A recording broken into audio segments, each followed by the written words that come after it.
हरे कृष्णा। तो भगवद गीता यथारूप से पढ़ रहे हैं। प्रथम अध्याय से द्वितीय श्लोक, दूसरा श्लोक को आज देखेंगे हम। तो पिछले श्लोक में हमने ये सुने थे कि धृतराष्ट्र उवाच धर्म क्षेत्रे कुरुक्षेत्रे समवेता युजुत्सव मामकः पांडवश्चैव किम कुर्वत संजय। तो धृतराष्ट्र संजय से संदेहान्वित होकर पूछ रहे हैं कि मेरे और पांडु पुत्र ने धर्म क्षेत्र कुरुक्षेत्र में एकत्रित होकर क्या किए, ये संदेह जता रहे थे। उनके मन में संदेह था। तो संदेह क्यों था? क्योंकि धर्म क्षेत्र, ये है प्रभाव, धर्म क्षेत्र की वजह से उनको डाउट हुआ, क्या ये लोग युद्ध करने के लिए एकत्रित होकर युद्ध किए या नहीं किए। उनके मन में संदेह का मूल कारण था धर्म क्षेत्र, और साक्षात भगवान श्री कृष्ण उपस्थित हैं पांडवों की तरफ, सारथी बने हुए हैं। तो वो तो सब अधार्मिक, मेरे मेरे धर्माभास, केवल धर्माभास, धर्म रूप दिखते हैं, धर्मवत, ये वर्ड वहाँ पर आचार्य टीका करते हैं। मेरे पुत्र तो केवल धर्मवत मीन्स धर्माभास है, तो उनको सब उखाड़ फेंकेंगे। कृषक रूपी, किसान रूपी भगवान कृष्ण मेरे धर्माभास रूपी पुत्रों को उखाड़ फेंकेंगे।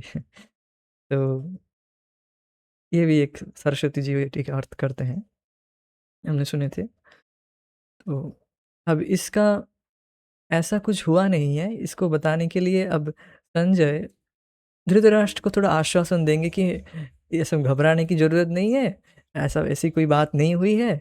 देखिए आपका जो बेटा है वो अब आचार्य द्रोणाचार्य के पास जा रहा है और युद्ध के परामर्श देने के लिए और उत्साहित करने के लिए। ऐसा कुछ हुआ नहीं वास्तव में, आगे युद्ध हुआ ही। ये बात बोलने के लिए अब आगे श्लोक कहते हैं। संजय उवाच दृष्ट्वा तु पाण्डवानीकं व्यूढं दुर्योधनस्तदा आचार्य उपसंगम्य राजा वचनम् अब्रवीत्। दृष्ट्वा तु पाण्डवानीकं व्यूढं दुर्योधनस्तदा आचार्य उपसंगम्य राजा वचनम् अब्रवीत्। संजय उवाच दृष्ट्वा तु पाण्डवानीकं व्यूढं दुर्योधनस्तदा आचार्य उपसंगम्य राजा वचनमब्रवीत्।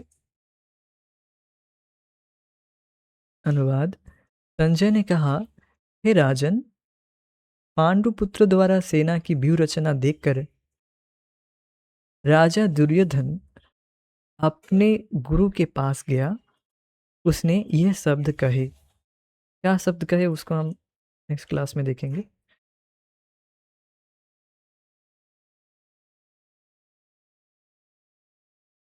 अन्वय। संजय उवाच संजय ने कहा, राजा दुर्योधन तदा, राजा दुर्योधन ने तब। राजा शब्द बहुत ही इंटरेस्टिंग है यहाँ पर। यद्यपि उस समय राजा दुर्योधन नहीं हुए थे, राजा नहीं बने थे, वो राजकुमार थे। राजा उस समय धृतराष्ट्र थे। उस समय पूरे अखिल भारत के राजा धृतराष्ट्र थे। ये दुर्योधन नहीं बने थे। फिर राजा क्यों कह रहे हैं? राजा कहने का आशय ये है कि वे राजा की तरह ही कूटनीति से युक्त है।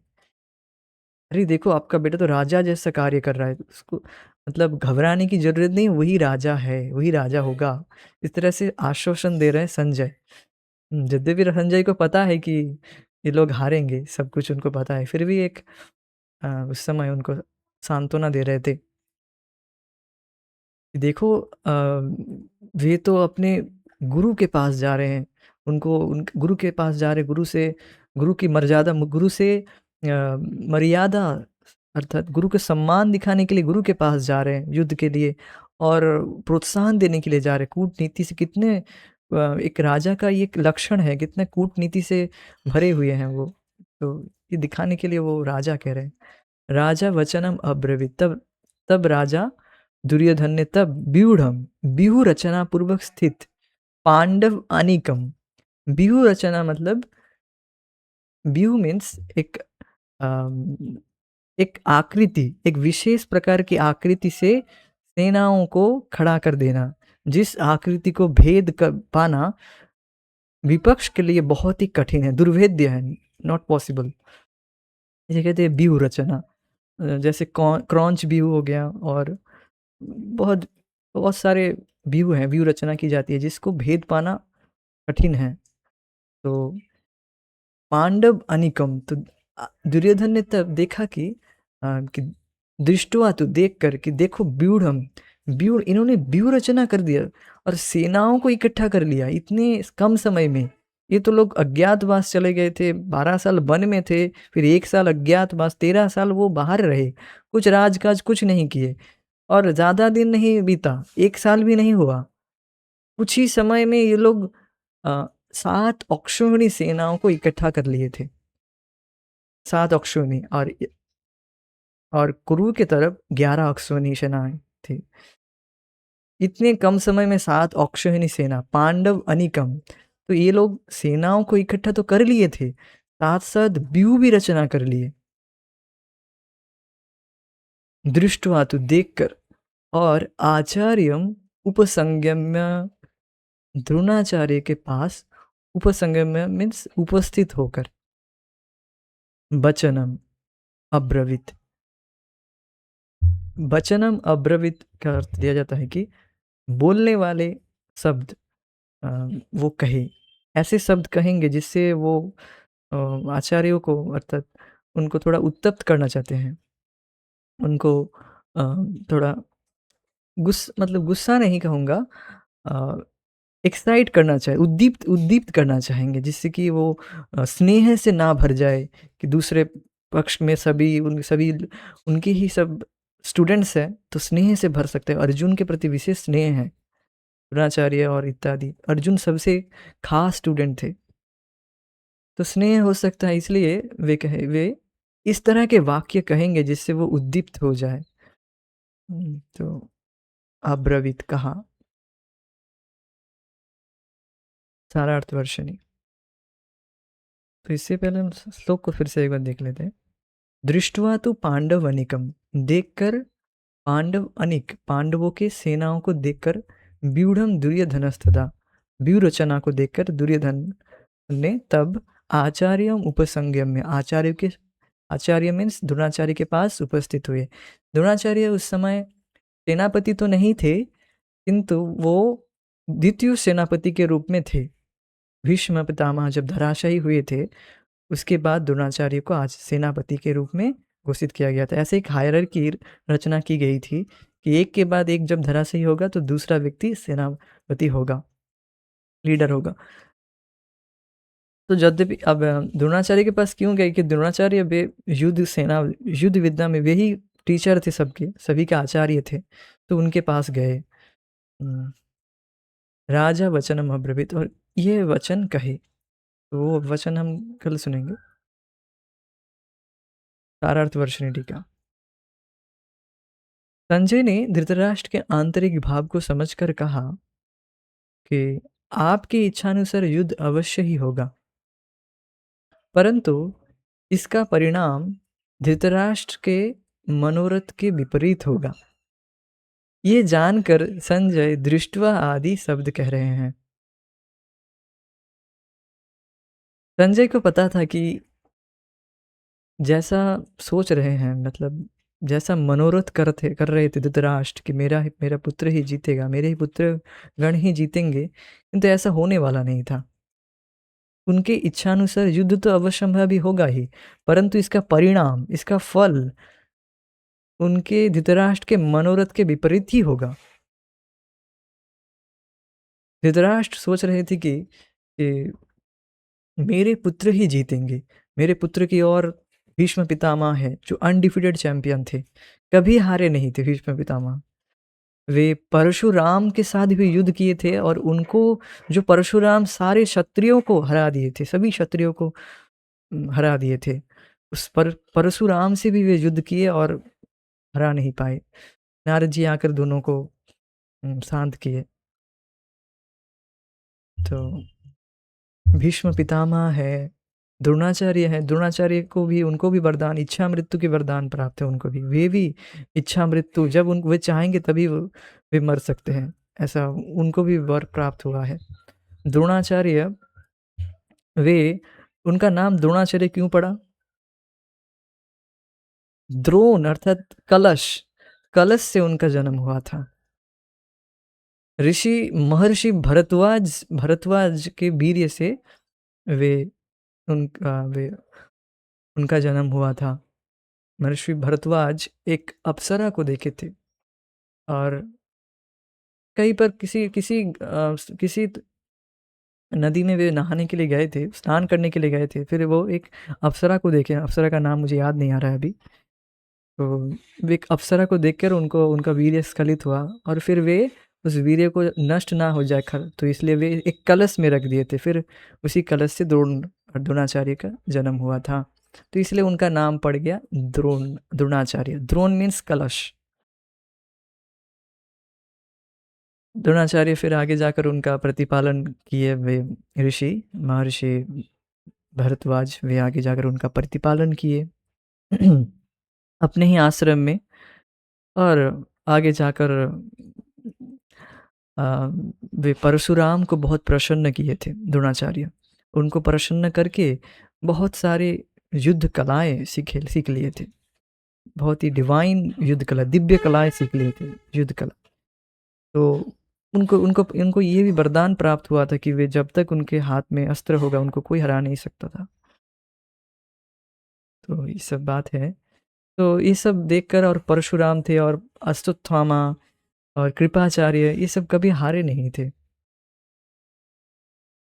तो धृतराष्ट्र को बिल्कुल पक्का था कि युद्ध अवश्यंभावी होना ही चाहिए और युद्ध होगा तो मेरे पुत्र मामका, मेरे पुत्र ही जीतेंगे।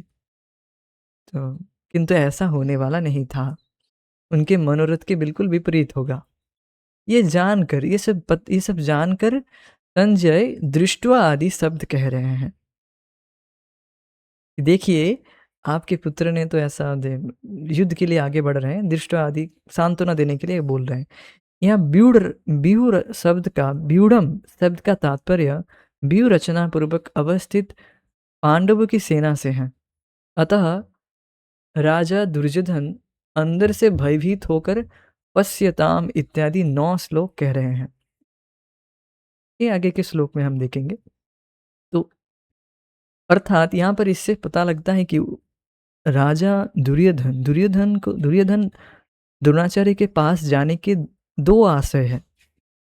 पहला आशय है कि वो भयभीत हो गया था, डर गया था। तो देखिए यहाँ पर और एक पॉइंट बहुत सुंदर हम सीख रहे हैं कि चाहे व्यक्ति भौतिक रूप से कितना ही ऑपोलेंट क्यों ना हो, उसका भय निवारण नहीं होता है। दुर्योधन के पार्टी में ये सब लोग थे, एक से बड़े सब अनडिफिटेड चैंपियन थे, फिर भी उसका भय निवारण नहीं हुआ, फिर भी वो भयभीत था। तो इससे ये शिक्षा मिलती है कि जितना व्यक्ति भौतिक ऑपुलेंस इकट्ठा कर ले, उसका भय का निवारण नहीं होगा जब तक वे भगवान की शरण में नहीं जाता है। तो भयभीत हो गया था, इसलिए वो गया। और दूसरी बात है कि द्रोणाचार्य को उत्तप्त करने के लिए, उनको बोलने के लिए कि देखो, आप तो बहुत कटु वचन कहेंगे अगले श्लोक में। उनको उत्तप्त करते हैं बहुत। अच्छा, एक गुरु को बोलने वाले वचन नहीं कहेंगे, वो बहुत कटु वचन कहेंगे, अगले श्लोक में हम सुनेंगे। ऐसे गुरुदेव को कभी इस तरह से बोला नहीं जाता है, इस तरह के वाक्य बोलेंगे वे। तो केवल एक मर्यादा, एक सम्मान दिखाने के नाम पर वो गुरु का अपमान ही करेंगे, आगे किस दिखा जाएगा। 9 श्लोक आदि कह रहे हैं गीता भूषण का।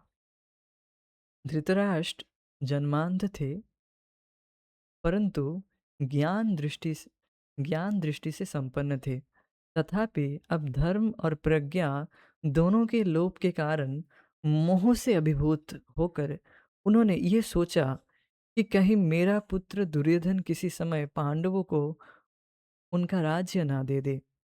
ये सोचकर वे विषण्ण चित्त तथा खिन्न हृदय हो गए। यहाँ पर बहुत सुंदर बात बताई जा रही है कि धृतराष्ट्र ज्ञान दृष्टि संपन्न थे, किंतु जन्म से अंधे थे। जन्मांध थे परंतु ज्ञान दृष्टि संपन्न थे। फिर भी तथापि धर्म और प्रज्ञा दोनों के लोप के कारण वे मोह से अभिभूत हो गए थे।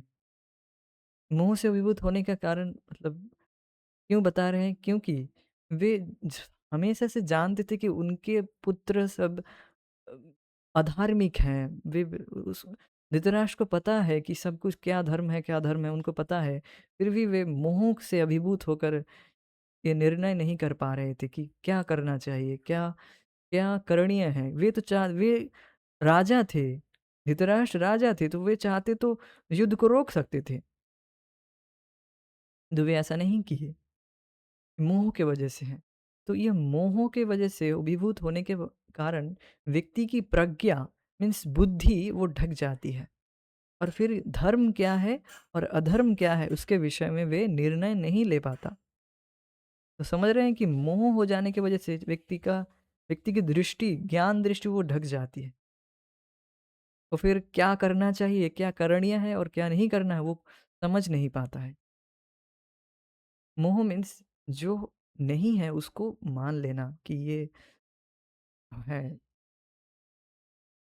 तो एक उदाहरण से समझ लेंगे हम इसको, एक उदाहरण से कि आप देख सकते हैं कि इस शरीर में, इस भौतिक शरीर में है ही क्या, अच्छा क्या है? इस जड़ शरीर में मल मूत्र का ढेर के अलावा ये और कुछ है ही नहीं। फिर भी लोग इतने आसक्त हैं एक दूसरे के प्रति, है कि नहीं? आसक्त हैं, मोह की वजह से आसक्त हैं। और हमेशा, और जो करणीय नहीं है, जो अधर्म के कार्य में ही वो लिप्त रहते हैं, मोह की वजह से।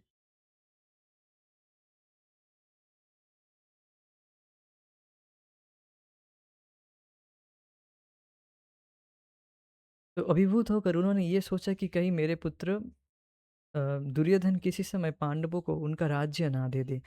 ये सोचकर वे खिन्न हो गए थे। धार्मिकों में श्रेष्ठ संजय उस भाव को समझकर, महाराज, आपका पुत्र उन्हें कभी राज्य नहीं देगा, इस प्रकार संतोष प्रदान करते हुए दृष्टवा इत्यादि वाक्य कहने लगे। पांडवों की सेना व्यूह रचना के साथ स्थित थे। ये देखकर धनुर्विद्या के अध्यापक द्रोण के निकट स्वयं ही जाकर राजा अर्थात राजनीति में निपुण दुर्योधन दुर्योधन ने वचन अर्थात अल्प शब्दों में किंतु गंभीर भावपूर्ण ढंग से उस संबंध में विशेष वाक्य कहे। यहाँ राजा दुर्योधन के स्वयं आचार्यों के समीप जाने के यह सूचित होता है कि पांडव सेना का प्रभाव देखकर उसके अंतःकरण में भय का संचार हुआ था। तथापि गुरु के प्रति मर्यादा दिखाने के लिए मैं स्वयं उनके पास आया हूँ। इस बहाने से उस भय को वे छिपाया भी। इसमें राजनीति की निपुणता के बल पर राजा इस पद के द्वारा यही प्रतिपादित किया जा रहा है। बात क्लियर है? तात्पर्य को पढ़ते हैं। तात्पर्य: धृतराष्ट्र जन्म से अंधा था। दुर्भाग्यवश वह आध्यात्मिक दृष्टि से भी वंचित था। वह यह भी जानता था कि उसी के समान उसके पुत्र भी धर्म के मामले में अंधे हैं। उसे विश्वास था कि वे पांडवों के साथ कभी भी समझौता नहीं कर पाएंगे, क्योंकि पांचों पांडव जन्म से ही पवित्र थे। फिर भी उसे तीर्थस्थल के प्रभाव के विषय में संदेह था। इसलिए संजय युद्ध भूमि की स्थिति के विषय में उसके प्रश्न के इस मंतव्य को समझ गया। अतः वह निराश राजा को प्रोत्साहित करना चाह रहा था। उसने उसे विश्वास दिलाया कि उसके पुत्र पवित्र स्थान के प्रभाव में आकर किसी प्रकार का समझौता करने के लिए नहीं जा रहा है। उसने राजा को बताया कि उसका पुत्र दुर्योधन पांडवों की सेना को देखकर तुरंत अपने सेनापति द्रोणाचार्य को वास्तविक स्थिति से अवगत कराने के लिए गया। यद्यपि दुर्योधन को राजा कहकर संबोधित किया गया है, तो भी स्थिति की गंभीरता के कारण उसे सेनापति के पास जाना पड़ा। अतएव दुर्योधन राजनीति के बनने के लिए सर्वथा उपयुक्त था। किंतु जब उसने पांडवों की व्यूह रचना देखी, तो उसका यह कूटनीतिक व्यवहार उसके भय को छिपा ना पाया। ये बातें तो क्लियर है कि वो वास्तव में डर गया था, वो इस इतने बड़े सेना को देखकर। तभी एक से बड़े योद्धाओं को बड़े से एक से बड़े एक योद्धाओं को देखकर भी वास्तव में डर गया था। और इस तरह की व्यूह रचना इतने कम समय में देखकर वो डर गया था वास्तव में, ये बात है। और अपने भय को छिपाने के लिए ये सब नाटक कर रहा था वास्तव में, और कुछ नहीं। तो यहाँ पर हम रुक जाएंगे, आगे की चर्चाओं को हम अगली कक्षा में करें।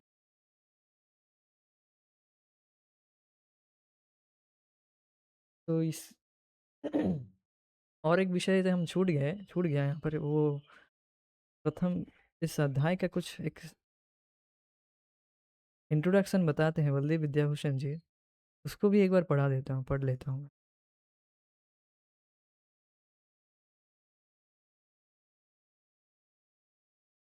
यहाँ पर इस श्लोक को हम समाप्त करते हैं। प्रथम अध्याय के कुछ इंट्रोडक्शन में बलदेव विद्याभूषण जी से थोड़ा सा पढ़ेंगे उसको, आज हम यहीं पर रुक जाते हैं। हरे कृष्ण। तो ये भगवत गीता का विभाजन किया गया है बलदेव विद्याभूषण पाद जी के द्वारा, तो इसको भी हम पढ़ लेते हैं।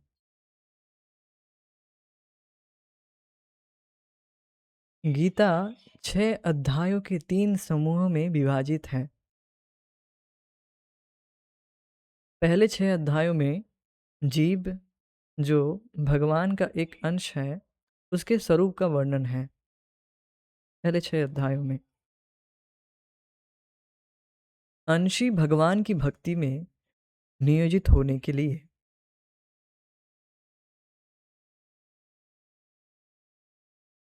पहले 6 अध्यायों से पता चलता है कि जीव की प्रकृति का साक्षात्कार निष्काम कर्म द्वारा पूर्ण किया जाता है, जिसमें ज्ञान इसके अंतर्गत समाहित है। मध्यम 6 अध्यायों में भक्ति का वर्णन है, जो भगवान को प्राप्त करने का साधन है। वे भगवान जो जीव के स्रोत हैं तथा परम साध्य हैं। साथ ही भगवान की शक्तियों के रहस्योद्घाटन का वर्णन है। अगले 6 अध्यायों में भगवान के वास्तविक स्वरूप तथा अन्य विषयों का विस्तार से वर्णन किया गया है। इस विषय में जाने से पहले बात समझ में आनी चाहिए। तो पहले 6 अध्यायों में किस विषय में वर्णन किया गया है? पहले 6 अध्यायों में जीव जो भगवान का अंश है, उसके स्वरूप का वर्णन किया गया है, और अंशी भगवान की भक्ति में नियोजित होने के लिए इस स्वरूप का वर्णन किया जा रहा है। तो देखिए, पहले 6 अध्यायों में निष्काम कर्म योग के विषय में पहले बताते हैं भगवान। निष्काम कर्म योग मीन्स व्यक्ति कर्म तो करता है, किंतु उस कर्म के फल को वह भगवान को अर्पित करता जाता है। वह भोगने की इच्छा नहीं रखता है उस कर्म के फल को, निष्काम कर्म योग करता है। तो फिर आगे जाकर उसको इस तरह से कार्य करने की वजह से उसका आत्मज्ञान जागृत होता है। फिर ज्ञान का अनुशीलन करता है, और फिर वह अष्टांग योग का अनुशीलन करता है, अष्टांग योग, और फिर वह भक्ति योग अनुशीलन करता है। तो ये जो भक्त हैं, इस तरह के जो इसे कहते हैं योगा लैडर, ये सबके लिए नहीं है। ये विशेष कुछ भक्त कुछ लोगों के लिए हैं, जो इस तरह से ही उनकी श्रद्धा ऐसी ही पुष्ट होगी, और वे इसी तरह से वो आगे बढ़ेंगे। तो पहले 6 अध्याय में इस तरह से वर्णन किया जाता है योगा लैडर। तो ये जो भक्त है, इनको कहा जाता है स्वनिष्ठ भक्त। स्वनिष्ठ स्वनिष्ठ मतलब जो अपने वर्णाश्रम के कार्यों में जिनकी निष्ठा है, वर्णाश्रम के कर्तव्य कर्म में। वर्ण और आश्रम, मैं इस वर्ण का हूँ, मैं इस आश्रम का हूँ, मुझे मुझे तो ये करना ही होगा, ये नहीं करूँगा तो नहीं होगा। तो उसकी श्रद्धा उस पर दृढ़ है, वर्ण और आश्रम पर श्रद्धा निष्ठ है। यहाँ पर पढ़ेंगे, यहाँ पर भी बताया जाएगा, फिर भी मैं पहले ही बता दे रहा हूँ। तो वर्णाश्रम पर जिसकी श्रद्धा ज़्यादा है, किंतु वर्णाश्रम के कार्यों को करते हुए, कर्मकांड करते हुए उसके फल को भगवान को अर्पित करता जाता है, कि ये सब यज्ञ के सामग्री आदि तो भगवान दे रहे हैं, इस तरह से वो सोचकर कार्य करता है। अग्निहोत्र यज्ञ आदि करता है, किंतु उस यज्ञ का फल फिर भगवान को अर्पित करता जाता है, या फिर कर्तापन के भावना को छोड़कर कि मैं ये नहीं कर रहा हूँ, भगवान की शक्ति दे रहे हैं, उन्हीं की वजह से मैं कर पा रहा हूँ। किंतु उसकी श्रद्धा कर्म कांड में है, वर्ण और आश्रम के कार्य में है, ये बात है। तनिष्ठ भक्त कहा जाता है। तो देखेंगे तो यहाँ पर बातें समझ में आनी चाहिए। और मध्य 6 अध्यायों में, पहले 6 अध्याय में इस तरह से वर्णन किया जाता है, अर्थात निष्काम कर्म योग, फिर ज्ञान योग, फिर अष्टांग योग, फिर भक्ति योग, इस तरह। और मध्य 6 अध्याय में भक्ति का वर्णन है, जो भगवान को प्राप्त करने का साधन है। वे भगवान जो जीव के स्रोत है तथा परम साध्य हैं। साध्य में जिनको प्राप्तव्य है, जिनको प्राप्त करना जो प्राप्तव्य है, भगवान ही परम साध्य है। साथ ही भगवान की शक्तियों के रहस्योद्घाटन का वर्णन है। और अगले 6 अध्यायों में, तो पहले 6 अध्याय ये है, बीच के 6 अध्याय, इसमें भगवान भक्ति का ही वर्णन है मेन रूप से। मूलतः भगवान की भक्ति के विषय में ही बताया जाता है, जो साधन है, और साध्य के रूप में भक्ति ही है, और परम साध्य भगवान, तो भगवान और भगवान की भक्ति प्राप्तव्य है, साध्य है। तो साथ ही भगवान की शक्तियों के विषय में भी बताया जाता है, रहस्योद्घाटन 10वें अध्याय में, भगवान की विभूतियाँ, तो उसमें बताया जाता है, ये सभी वर्णन है। किंतु मूल रूप से भगवान की भक्ति पर जोर दिया जाता है बीच के 6 अध्यायों में। और अगले 6 अध्यायों में भगवान के वास्तविक स्वरूप तथा अन्य विषयों का विस्तार से वर्णन किया गया है, जिनका पूर्व उल्लेख किया गया था जिनका पूर्व उल्लेख किया गया था। तो पूर्व उल्लेख किया गया था, उसी बातों को फिर से आ, बताया जाएगा अगले 6 अध्याय में। अगले 6 अध्याय में आप देखेंगे कि भगवान के विषय में और जीव के विषय में, ये सब विषय में बताया जाता है। अध्यायों के 3 समूह में कर्म, ज्ञान तथा भक्ति के संकेत हैं, लेकिन इन अध्यायों के विषयों की प्रधानता से उनका वर्णन यहाँ किया गया है। तो देखिए, ऐसा नहीं कि बस ये जो 3 बात बताई गई, कर्म, ज्ञान और भक्ति, 3 समूह में, ऐसा नहीं है कि केवल उसी के विषय में बता रहे हैं भगवान। उस 6 अध्यायों में एक मूल रूप से उस विषय को टच करते हैं भगवान, और भी बातें बताते हैं, और भी बातें को बोलते हैं, बट मूल रूप से इन विषयों को बताया जा रहा है। कर्म, ज्ञान और भक्ति ये संकेत हैं, लेकिन इन अध्यायों के विषयों की प्रधानता से उनका वर्णन यहाँ किया गया है। विषयों की प्रधानता से उनका वर्णन किया गया है। गीता के अंत में पूर्ण समर्पण के रूप में भक्ति का ही कथन है। सर्वधर्मान परित्याज्य मामेकम शरणम व्रज। तो शरणागति, भगवान की शरणागति, यही मूल बात है। इसी को सिखाने के लिए यही मूल बात है। और और बाकी चीज़ें भी बोलते हैं। भिन्न भिन्न श्रद्धालु व्यक्तियों के लिए सभी का अधिकार समान नहीं होता है। सबका अधिकार के लेवल के अनुसार भगवान उस तरह की बातें कहते हैं, और उनको वो अच्छी भी लगेगी, और उस तरह से वे कार्य करते हैं। किंतु मेन चीज़ तो यही है कि भगवान की शरणागति, सर्वधर्मान परित्यज इत्यादि, और मन मना भव मद भक्त मद जाजी माम नमस्कुरु, यही मेन बात है। और बाकी बातें भी है, वो भिन्न भिन्न श्रद्धा से युक्त अधिकार संपन्न व्यक्तियों के लिए है। ये एक रत्न सिंधु के शीर्ष पर लिखे गए एक संक्षिप्त शिलालेख की तरह है, जो इसकी सामग्री को दर्शाता है। जो इस शास्त्र में श्रद्धा रखता है, धर्म के मार्ग पर चलने में धीर है, तथा इंद्रियों पर विजय प्राप्त कर चुका है, वह इस शास्त्र का अधिकारी है। तो अब कहेंगे तो हम तो इंद्रिय स्वयं हमसे नहीं होता, इत्यादि इत्यादि। अब इतना भी इंद्रिय संयम नहीं हो रहा है कि गीता क्लास में भी नहीं आ पा रहे हैं। इतना तो हो पा रहा है ना, गीता क्लास में आ पा रहे हैं, दैट्स अ बिग थिंग। कुछ तो इंद्रिय संयम हो रहा है इसलिए आप भजन कर पा रहे हैं, भजन कर रहे हैं। ऐसा नहीं कि इंद्रिय संयम नहीं कर पा रहे हैं। और श्रद्धा तो है ही, श्रद्धालु नहीं है तो भगवद गीता क्यों सुन रहे हैं आप? श्रद्धा तो रखते ही है। तो ये है, तो भगवद गीता के अधिकार के विषय में बताया गया है कि जो व्यक्ति श्रद्धालु है, श्रद्धा शास्त्र में श्रद्धा रखता है, धर्म के मार्ग पर चलने में धीर है, नियमों का पालन करने में कोई बहाना नहीं करता, धीर है, स्थिरता से भगवान के नियमों का पालन करता है। और इंद्रियों पर विजय मीन्स इंद्रियों को नियंत्रित करके संयम रखता है, इंद्रियों पर संयम रखता है, कुछ भी उल्टा सीधा नहीं खाता है, और जो भी कुछ कुछ भी नहीं, जो चीज़ मन करे वही दिखता है, देखना चाहता है, ऐसा नहीं करता है। वो शास्त्र के अनुसार अपने जीवन को ढालता है, वह इस शास्त्र का अधिकारी है।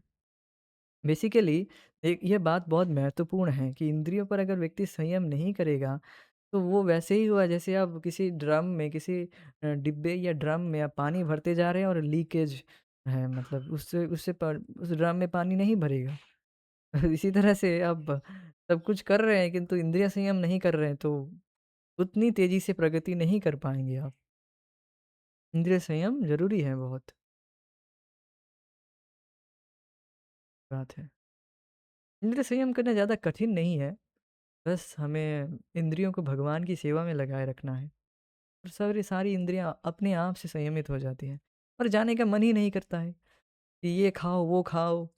क्या खाए, प्रसाद खा लिए, पेट भर पेट फुल, और क्या खाए, पेट फुल हो गया, और ये खाए वो खाए, नहीं नहीं, बिल्कुल मन और सब कुछ, पेट दोनों भर गए हैं और कुछ नहीं खाएंगे हम। हमारे प्रभु जी हैं पर कहते ये खाओ, अरे प्रभु जी देखो वहां पर ये दे रहे हैं, खिचड़ी बांट रहे हैं, वहां पर मैंगोस बांट रहे हैं, यहाँ पर कटहल बांट रहे हैं। हम बोले कि नहीं नहीं, हम बिल्कुल तृप्त हैं, हम तृप्त हो गए हैं, हमको नहीं चाहिए, आप खाइए। हम सेटिस्फाइड है, प्रसाद पाके बिल्कुल तुष्ट है, हमको कुछ नहीं चाहिए। ठीक है, प्रसाद वो भी प्रसाद है, किंतु ऐसा नहीं कि अब कहीं पर प्रसाद बट रहा है, सब सब जगह जगह जाकर आपको खाना ही है, ऐसा नहीं है। इससे इंद्रिय संयम नहीं होता है। तो ये है बात। तो योग्य व्यक्ति तीन प्रकार के होते हैं। अब बहुत ध्यानपूर्वक सुनिए, अब तीन प्रकार के व्यक्ति बताए जाएंगे जो मैंने थोड़ा सा पहले टच किया था। योग्य व्यक्ति तीन प्रकार के होते हैं। पहला, जिसे सनिष्ठ कहा जाता है, स्वर्ग लोक को देखने की इच्छा के साथ हरि की पूजा के रूप में अपने वर्ण के निर्धारित कर्तव्य को करता है। स्वनिष्ठ भक्त निष्काम कर्म योग करता है, इसके बाद ज्ञान तथा अष्टांग योग करता है, और अंततोगत्वा भगवान का साक्षात्कार प्राप्त करता है। इसलिए स्वर्ग लोक को देखने की उनकी इच्छा जिज्ञासा के लिए है, अर्थात भगवान की शक्तियों को देखने के लिए है, उनका भोग कर लेने के लिए नहीं। सकाम कर्म करने वाले स्वर्ग का आनंद लेने की इच्छा रखते हैं। तो देखिए, स्वनिष्ठ भक्त जो होते हैं, स्वनिष्ठ जिनको स्वनिष्ठ जिनकी निष्ठा वर्ण और आश्रम में है, तो वो पहले निष्काम कर्म योग करेंगे। निष्काम कर्म योग मतलब कर्मों को करेंगे बट उसके भोग की इच्छा नहीं रखेंगे, वे भगवान को अर्पित करते जाते हैं, जो भी कर्म करते हैं उसको भगवान को अर्पित करते जाते हैं। इस तरह से उनको आत्मज्ञान होता है। अब देखेंगे किसी भी आप जो भी कार्य करेंगे और उसको भगवान के लिए करेंगे, आपका आत्मज्ञान हमेशा बजाय हमेशा कायम रहेगा। जब भी जिस क्षण हम इसको भोग करने की इच्छा करते हैं, तुरंत हम मिथ्या अहंकार के द्वारा ग्रसित हो जाते हैं। तो ये बात है। तो जो सनिष्ठ भक्त है वो इस तरह से पहले तो निष्काम कर्म योग करता है, और करते करते उसका आत्मज्ञान प्राप्त होता है, तो ज्ञान का अनुशीलन करता है, क्या आत्मा है क्या अनात्मा है, इसी के विचार, इसी को वो ध्यान में रखता है, और उसी तरह से वो कार्य करता है, ज्ञान का अनुशीलन करता है। ज्ञान के बाद वो अष्टांग योग, ध्यान धारणा आसन, यम नियम आसन ध्यान धारणा, और इस तरह से समाधि योग को प्राप्त करके वो फिर फिर भक्ति योग का अनुसरण करता है। तो मेन बात है, देखिए भक्ति योग के बिना वो उसकी उससे उसको सिद्धि प्राप्त नहीं होगी। तो जो सनिष्ठ भक्त है उसको भक्ति के बिना उसको सिद्धि प्राप्त नहीं होने वाली है। ये बात ध्यान देने वाली बात है। भक्ति का कुछ एलिमेंट उसने लिया ही है, नहीं तो वो कभी सिद्धि को प्राप्त नहीं कर पाएगा। यहाँ पर जो साक्षात्कार की बात बताई जा रही है, परमात्मा साक्षात्कार उसे होता है, उसे भगवत साक्षात्कार नहीं होती है, नहीं होता है उसे। और यहाँ पर जो सनिष्ठ भक्त है वो स्वर्ग को देखते हुए जाता है। मतलब स्वर्ग की भोग करने की इच्छा के नहीं रखता है, वो स्वर्ग लोक को देख ले क्या है वहाँ पर, क्या भोग है देख ले, इस तरह की इच्छा रखता है, बस देखने की इच्छा रखता है, देखने के लिए जाता है, भोग कर लेने के लिए नहीं। किंतु जो सकाम कर्मी है, अर्थात जो देवताओं के देवता आदियों की पूजा करके स्वर्ग जाना चाहता है, वो स्वर्ग जाकर फिर नीचे गिरते हैं। किंतु ये सनिष्ठ भक्त, ये लोग स्वर्ग जाकर फिर नीचे नहीं गिरते, वो फिर भगवत धाम अर्थात चले जाते हैं, वो मुक्त हो जाते हैं। ये बात है, ये बात ध्यान देने वाली तो बात है कि सनिष्ठ और सकाम कर्म दोनों अलग हैं। सकाम कर्मी जो भक्त, कर्म भक्त, भक्त नहीं कहूँगा, जो सकाम कर्म करने वाले लोग हैं वो स्वर्ग जाकर फिर नीचे गिर जाते हैं। अब दूसरा प्रकार, परिनिष्ठ भक्त। परिनिष्ठ भक्त के बारे में बताया जा रहा है कि अन्यों के लिए एक उदाहरण स्थापित करने के लिए अपने निर्धारित कर्तव्यों का पालन करता है और साथ ही साथ भगवान की भक्ति में संलग्न होता है। ये दो प्रकार अर्थात स्वनिष्ठ एवं परिनिष्ठ भी अपने निजी आश्रम के नियमों का पालन करते हैं। तो देखिए, परिनिष्ठ भक्त कौन है? परिनिष्ठ भक्त अर्थात जिनकी निष्ठा परितः निष्ठा भक्ति पर है, संपूर्ण निष्ठा कहूँगा, जिनकी संपूर्ण, परितः मीन्स परिपूर्ण रूप से, पूरी तरह से जिनकी निष्ठा भगवान की भक्ति में है, वो ना तो निष्काम कर्म योग करेंगे, ना तो ज्ञान योग करेंगे, ना तो अष्टांग योग करेंगे, ये सब कुछ नहीं करेंगे। वे केवल भक्ति में ही उनकी निष्ठा है। अब बस उदाहरण प्रस्तुत करने के लिए अपने कर्तव्य कर्मों का पालन करते हैं, जिससे जिनकी जिससे जिसका अधिकार अभी परिनिष्ठ में नहीं है, जिसका अधिकार अभी कनिष्ठ में है, वो लोग कार्य करे, अपने कर्तव्य कर्म कर्म के अनुसार, कर्तव्य के अनुसार कार्य करे। ये बस उदाहरण प्रस्तुत करने के लिए, उदाहरण को स्थापित करने के लिए ऐसा करते हैं। अब ऐसा भी नहीं कि वो हूबहू सब कुछ कार्य करेंगे, अग्निहोत्र योग्य इस यज्ञ वज्ञ कुछ, जो चीज़ उनके भक्ति में बाधित करेगी वो कार्य वे नहीं करेगा। तो परिनिष्ठ भक्त शुद्ध भक्त ही है, ये बात ध्यान देने वाली बात है कि परिनिष्ठ भक्त शुद्ध भक्त हैं। अर्थात एक उदाहरण लेंगे, उदाहरण के तौर पर अर्जुन आदि, अर्जुन, परीक्षित महाराज, ये सब युधिष्ठिर महाराज, देख सकते हैं कि सब अपने राज्य के कर्तव्य को कर रहे हैं, किंतु ये सब शुद्ध भक्त हैं। यद्यपि ये तो पार्षद है, फिर भी एक भक्ति के उदाहरण के रूप में यहाँ पर बोल रहा हूँ मैं, कि ये अपने कर्तव्य कर्मों को कर रहे हैं बस उदाहरण को स्थापित करने के लिए। ये बात है। किंतु इनकी पूरी तरह से निष्ठा भगवान की भक्ति में ही है। ज़्यादातर भक्त इसी में आ जाते हैं, परिनिष्ठ में, और इसी में आ जाते हैं आप ज़्यादातर इस्कॉन के भक्त।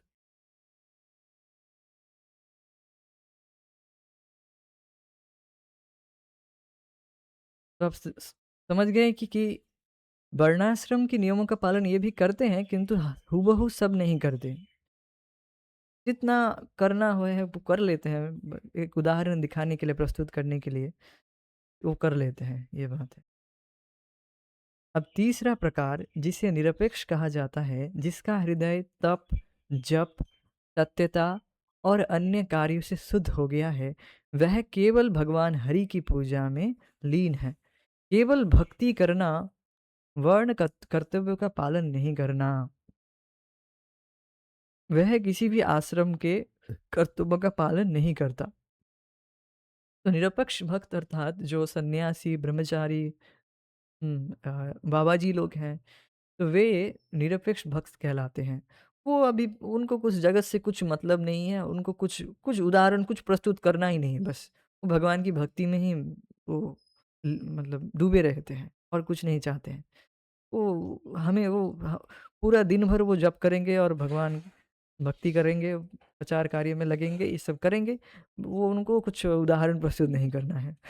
और वो ना ही करे तो अच्छा है, उनको कुछ करने की ज़रूरत है नहीं, वो इसी में लगे रहें बस। जो सन्यासी है, जो ब्रह्मचारी है, बिल्कुल घर-बार को छोड़ दिए हैं, तो वो यही करे तो अच्छा है ना। उनके लिए तो यही है कि वो जगत में भगवान की भक्ति का प्रचार करे, उनका तो यही कर्तव्य है, वो यही करे। तो निरपेक्ष भक्त ये है, जो अब कुछ उनको कुछ अब वर्ण और आश्रम के धर्म कुछ पालन नहीं करना होता है। वो अब पूरी तरह से भगवान की भक्ति में ही डूबे रहते हैं और कुछ नहीं।